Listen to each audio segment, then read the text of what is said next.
ஆண்டவராகிய இயேசு கிறிஸ்துவின் நாமத்தினாலே இந்த நாளிலே உங்களுக்கு வாழ்த்துக்களை தெரிவித்துக் கொள்கிறேன். எப்படி இருக்கீங்க? சந்தோஷமா இருக்கீங்களா? இந்த நாளிலும் உங்களை சந்திக்கிறதுல மிகுந்த மகிழ்ச்சி அடைகிறேன். இந்த நாளில் பிறந்த நாளை, திருமண நாளை கொண்டாடுகிற பிள்ளைகளை இயேசுவின் நாமத்தினால் நான் ஆசீர்வதிக்கிறேன். இந்த நாளிலும் கூட நம்முடைய வாழ்க்கையில எல்லாமே முடிஞ்சு போயிடுச்சு, இனி அதை பற்றி யோசிச்சு பிரயோஜனமே இல்லை, எல்லாம் முடிஞ்சு போன நிலைமையில இருக்கிறேன், என்னை தூக்கி எடுக்க கூட யாருமே இல்லை அப்படின்னு சொல்லி யோசிக்கீங்களா? என் தொழில் முடிஞ்சு போச்சு, என் பிள்ளைங்களுடைய வாழ்க்கை முடிஞ்சு போச்சு, நான் இப்போ என்ன பண்ணுறதுன்னு எனக்கு தெரியலை அப்படின்னு சொல்லி நினைக்கிறீங்களா? எந்த காரியம் முடிந்து போனது என்று சொல்லி நினைக்கிறீங்களோ அந்த காரியத்தை தேவன் புதிதாய் மாற்றப் போகிறார்.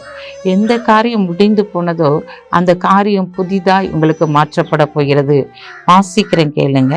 வெளிப்படுத்தல் 21ஆம் அதிகாரம் 5ஆம் வசனத்தின் நடுப்பகுதி, நான் சகலத்தையும் புதிதாக்குகிறேன் என்றார். இந்த நாட்கள்ல ஆண்டவர் சகலத்தையும் புதிதாக்கும்படியாய் கடந்து வந்திருக்கிறார். எத்தனை அருமையான ஒரு வசனம் பார்த்தீங்களா? உங்களுடைய வாழ்க்கையில எல்லாமே புதிதாய் மாற்றப்பட போகிறது. முடிஞ்சு போன காரியங்கள் அனைத்துமே புதிதாய் ஆண்டவர் மாற்றி கொடுக்க போகிறார். ஒருவன் கிறிஸ்துவுக்குள்ளாய் இருந்தால் பழையவைகள் எல்லாம் ஒழிந்து போயின, எல்லாம் புதிதாயின என்று சொன்ன வசனத்தை நினைவு கூறுங்க. இந்த நாட்டில் நீங்கள் ஆண்டவருக்குள்ளாய் இருக்கும்போது எல்லாம் முடிஞ்சு போச்சு அப்படின்னு சொல்லி நினைக்கும் போது ஆண்டவர் இந்த நாளிலே தொடக்கமாக புதிதான காரியத்தை செயல்படுத்த போகிறார். ஒரு புதிய காரியம் உடைய வாழ்க்கையிலே ஆண்டவர் தோன்ற பண்ண போகிறார். எப்படி இந்த காரியத்தை ஆண்டவர் செய்தாரு, எப்படி தொடங்கினார்னு எனக்கு தெரியல, என் பையன் எப்படி ரட்சிக்கப்பட்டான்னு தெரியல, என் மனைவி எப்படி ரட்சிக்கப்பட்டான்னு தெரியல, இந்த நாட்டில் நான் ஜெபித்து சோர்ந்து போனேன், ஒரு ரட்சிப்பு என் குடும்பத்துக்குள்ள இல்லை, ஒரு சமாதானம் என் குடும்பத்துக்குள்ள இல்லை, நான் ஜெபிச்சதெல்லாம் வேஸ்ட், எல்லாம் முடிஞ்சு போச்சு, எனக்கு வயசாகி போச்சு அப்படின்னு சொல்லி நினைக்கிங்களா? இல்லைங்க, முடிஞ்சு போன காரியத்துல புதிதாக்கப்படுதல் ஒன்று நடக்க போகிறது. அவர் சகலத்தையும் புதிதாக்க போகிறார். ஒரு ரட்சிப்பை உங்களுடைய வாழ்க்கையில கொடுக்க போகிறார்.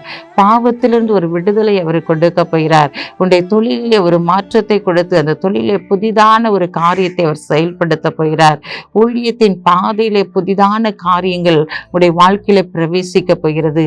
இந்த நாளில் எதை குறிச்சும் கவலைப்படாதீங்க, எல்லாம் முடிஞ்சு போயிட்டுன்னு சொல்லி நீங்க முடங்கி கிடக்காதீங்க. இனிதாங்க உங்களுடைய காரியத்துல, உங்களுடைய ஊழியத்தின் பாதையில ஒரு பெரிய ஆசீர்வாதத்தை பெற்றுக்கொள்ள போறீங்க. இந்த நாள்ல இருந்து தான் உங்க குடும்பத்துல ஒரு பெரிய காரியத்தை நீங்க காண போறீங்க. அந்த காரியங்கள் சகலமும் புதிதாக்கப்படும் போது குடும்பத்திற்காக சந்தோஷமும் சமாதானமும் காணப்படும். உங்க அரண்மனைக்குள்ள ஒரு சுகம் காணப்படும்.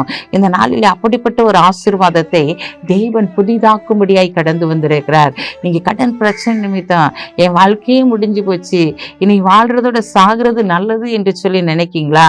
அந்த முடிந்து போன காரியத்துல ஒரு துவக்கமாக ஆண்டவர் புதிய காரியத்தை செயல்படுத்த போகிறார். பயப்படாதீங்க, ஆண்டவர் உங்க கூட இருக்கிறாரு. சூழ்நிலையை மாற்றி உங்களுக்கு புதிதான காரியத்தை செய்ய போறாரு. எந்த காரியத்துல எல்லாம் அவர் சகலத்தையும் புதிதாக்க போறாரு. உன் குடும்பத்தை புதிதாக்க போறாரு, உன் தொழிலை புதிதாக்க போறாரு. இந்த நாட்டில் நீங்க எதெல்லாம் விரும்பி கேட்கீங்களோ அந்த காரியத்துல புதிதான காரியங்களை செய்து அவர் உங்களுடைய வாழ்க்கையில ஒரு பெரிய அதிசயத்தை காண பண்ண போகிறார். முடிஞ்சு போன வாழ்க்கை இந்த நாட்களில் துளிர்க்கப்பட போகிறது. முடிஞ்சு போன உன் தொழில் ஆசீர்வதிக்கப்பட போகிறது.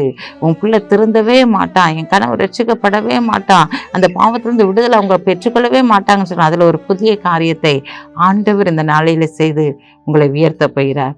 கண்களை மூடி ஜெபிப்போம். அன்புள்ள ஆண்டவரை, இந்த நாளுக்காக உமக்கு நன்றி செலுத்துறையா. இந்த நாளிலும் கூட தகப்பனை துதிக்கிற சோதரிக்கிறோம். உங்க நாமத்தை உயர்த்தும்படியாக உங்களுடைய பிள்ளைகள் எதெல்லாம் முடிந்து போயிட்டுன்னு சொல்லி நினைக்கிறாங்களோ அதையெல்லாம் துளிர்க்க பண்ணி நீர் புதிய காரியத்தை நீர் செயல்படுத்த போறதற்காக உமக்கு நன்றி செலுத்துகிற ஆண்டவரே. இந்த நாளிலும் உங்களுடைய பிள்ளைகள் விரும்பினதை நீர் வாய்க்க பண்ண போறீங்க, அதற்காக நன்றி செலுத்துகிறோம். இந்த நாளிலே பிறந்த நாளை, திருமண நாளை கொண்டாடுகிற உங்களுடைய பிள்ளைகளை ஆண்டவர் இயேசுவின் நாமத்தினால் ஆசீர்வதித்து ஜெபிக்கிறேன் இயேசப்பா. இந்த நாளிலே கேளுங்கள் கொடுக்கப்படும் என்று சொன்ன வாக்குத்தத்தத்தின்படி அவர்கள் எதையெல்லாம் உடைய சமூகத்தில் கேட்கிறார்களோ அதையெல்லாம் இந்த நாளில் பெற்றுக்கொள்ளத்தக்கதாக நீர் உதவி செய்யும்படியாய் ஜெபிக்கிறோம். உங்க நாமம் மட்டும் மகிமைப்படட்டும். இயேசுவின் நாமத்தில் ஜெபிக்கிற நல்ல பிதாவே, ஆமென்.